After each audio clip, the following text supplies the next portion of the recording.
Hello, my sweet friend. I'm so happy you stopped by today. I thought we could spend a few peaceful minutes together while I share another gentle pumping routine.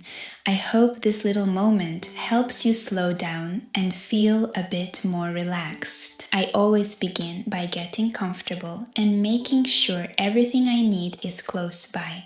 Then I gently place the manual pump and start with slow, light squeezes.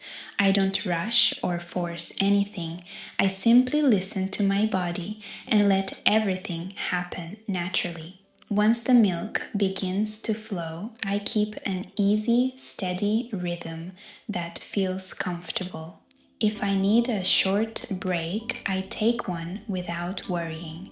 Every session is a little different, and that's completely okay.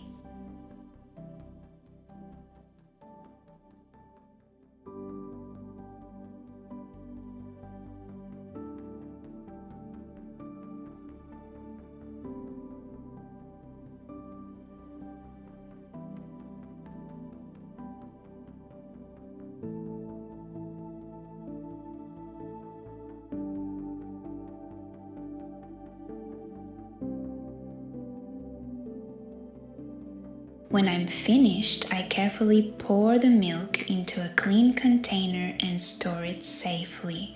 Thank you for sharing this quiet little part of my day with me. Your support truly means so much, and I'm grateful you're here. Be kind to yourself, take things one step at a time, and I'll see you again very soon. Sending you a big hug.